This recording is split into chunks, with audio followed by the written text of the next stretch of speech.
Hello everyone. In this video, I will show you how to view financial data on TradingView.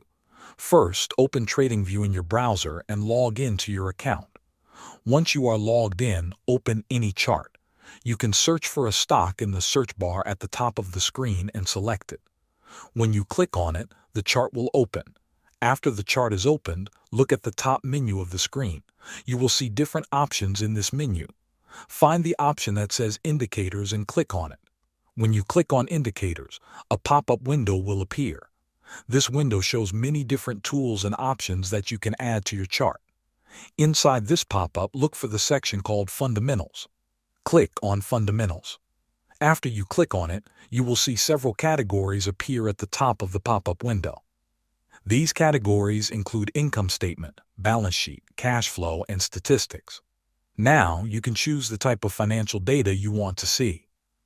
For example, if you click on Income Statement, you can select items like total revenue or cost of goods sold.